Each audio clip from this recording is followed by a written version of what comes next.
Hey everyone, it's Hermit. So you just pulled Encore and you're wondering how to play her or where to even start? Well, you've come to the right place. In this video, we'll be covering everything about Encore and how to play her.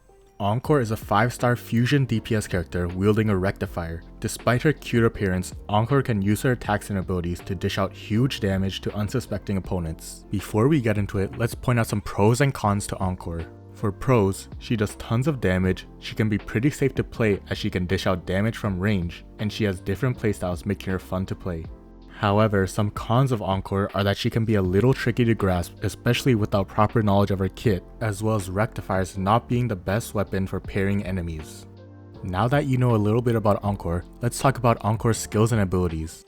Her basic attack is pretty simple, she does up to 4 consecutive attacks, dealing fusion damage. However, pressing basic attack again after basic attack 4 causes Encore to perform Woolly Strike, dealing even more fusion damage. Encore's heavy attack consumes stamina and attacks the target, dealing fusion damage. Encore's mid-air attack consumes stamina to perform a plunging attack, dealing fusion damage. Her resonance skill, Flaming Woolies, summons her companions Cloudy and Cosmos to attack with Burning Rays, dealing fusion damage. Encore can cast her skill again once Flaming Woolies ends to cast Energetic Welcome, dealing fusion damage in one last burst. Encore's Resonance Liberation causes her to lose control and enter a new form called Cosmos Rave. In this form, Encore's abilities are changed. Her basic attack now goes into melee range and performs 4 consecutive attacks, dealing fusion damage. And it's important to note that even in this state, this is counted as basic attack damage and not Resonance Liberation damage, so keep that in mind. Encore's heavy attack also changes, consuming stamina to deal fusion damage, which is again considered heavy attack damage and not Resonance Liberation damage. Encore's resonance skill in this state fires a quick X-shaped projectile dealing multiple instances of fusion damage, which is considered resonance skill damage. Encore's Forte circuit is called Black and White Woolies. She can charge up her Forte gauge by gaining dissonance when hitting enemies with basic attacks, resonance skills, and intro skills. When her Forte gauge is full, she can use her heavy attack in order to consume all stacks of dissonance and enter her dissonance state, in which she can charge up a big attack which deals resonance liberation damage and reduces damage taken by enemies by 70% while it's active. However, if she casts her Forte circuit while in her ult, it deals AoE damage around her while she's charging. Casting her Forte circuit in her Resonance Liberation state causes Encore to lose Cosmos Rave, so ideally you want to cast her Forte circuit just as her liberation is about to end. Switching characters does not interrupt her Forte circuit, meaning that you can swap characters as soon as you start charging it up in order to maximize DPS. Her intro skill is pretty simple, she attacks the target dealing fusion damage. For her outro skill, she generates a flame zone centered around the target with a radius of 3 meters, continuously burning targets inside, dealing fusion damage every 1.5 seconds for 6 seconds. At Ascension Rank 2, Encore can unlock an inherent skill called Angry Cosmos, which increases her damage dealt by 10% as long as she is above 70% HP, meaning that Encore wants to be above 70% HP at all times to gain this buff. At Ascension Rank 4, Encore can unlock the inherent skill Woolly's Cheer Dance. Whenever she casts her resonance skill, her fusion damage bonus is increased by 10% for 10 seconds.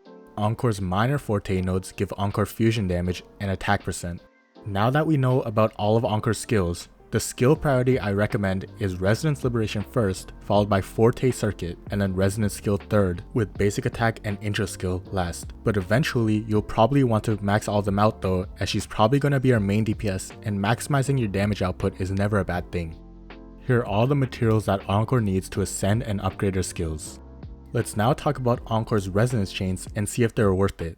For her S1, when a basic attack hits a target, Encore's fusion damage bonus is increased by 3%, which can be stacked up to 4 times for 6 seconds. Her S2 lets her restore an additional 10 resonance energy when casting her basic attack Woolly's Attack or resonance skill Energetic Welcome. This can be triggered once every 10 seconds. For her S3, the damage multiplier of Resonance Liberation, Cloudy Frenzy, and Resonance Liberation Cosmos Rupture is increased by 40%. For her S4, Resonance Liberation Cosmos Rupture increases the fusion damage bonus of all team members by 20% for 30 seconds. For her S5, Resonance skill damage bonus is increased by 35%. And lastly, her S6. During Resonance Liberation Cosmos Rave, Encore gains 1 stack of Lost Lamp every time she deals damage, each stack increasing her attack by 5% for 10 seconds, stacking up to 6 times. I don't really think Encore's resonance chains are really that impactful or needed for her to be good.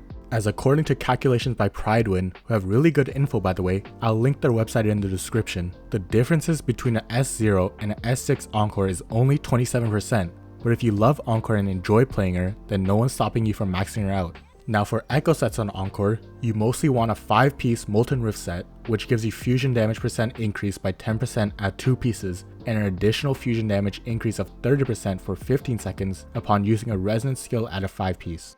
You want Inferno Rider as your first echo slot for the ability which allows you to transform into Inferno Rider, striking up to 3 times, dealing a lot of damage, while also generating resonance energy and granting a fusion and basic attack damage boost. Inferno Rider's third hit can be swap cancelled.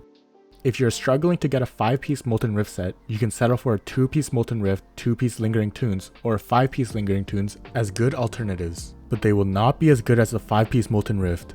For echo costs and main stats, you want to go 4-3-3-1-1 with the 4 cost main stat as crit rate or crit damage depending on what you need. 3 cost should be 2 fusion damage percent main stats, and the 1 cost should be 2 attack percent main stats. For substats, your priority should be crit rate and crit damage, then energy recharge until you have about 120% energy regen on her.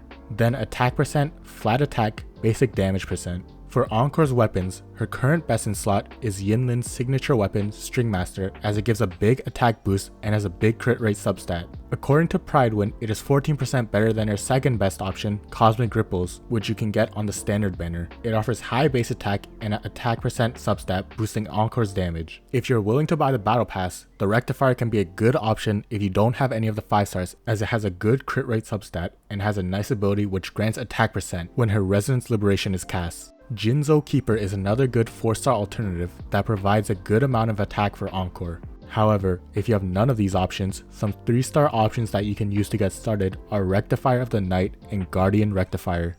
As for Encore's teams, she has 2 main types of teams that you can run her in. Firstly, the Encore Hypercarry team consists of Encore as the main DPS. Then, you want Sanhua for her outro skill, which has a 38% basic attack damage buff, while also putting her on the Moonlit Cloud set to increase attack by another 22.5% for 15 seconds. In the last slot, you want Verena for her buff, which boosts all party members' attack by 20% for 20 seconds, while also having her on the Rejuvenating Glow set, which upon healing allies increases the attack of the entire team by 15%, lasting 30 seconds. If you don't have Verena, Baiji can be a good substitute as well. If you want to play Encore in a quick swap team, you can have Encore in your first slot followed by Havoc Rover or Yinlin, as they can dish out loads of damage in a short amount of time, followed by Verena or Baiji in your final slot. And if you want, you can also use Jian Xin in your final slot, as she can provide good grouping, shields, heals, and parries for your team. For Encore's basic rotation, you ideally want to cast her intro skill, followed by her echo, and then resonance skill, then casting her resonance liberation, use her resonance skill, followed by 4 basic attacks, resonance skill again, followed by 4 more basic attacks, and resonance skill, then triggering her forte skill with the heavy attack, then swapping out with the outro skill. This simple rotation will help you maximize your damage while being easy to pull off. And that's it for this Encore guide. Overall, Encore is a solid DPS and you can't go wrong with building her, as she is really fun to play with her unique playstyle. Let me know what you guys think about Encore, and if there's anything you have to add or want to mention, leave it in the comments below. If you enjoyed this guide and want to see more, be sure to like this video and subscribe. I'll catch you guys in the next video. Bye for now.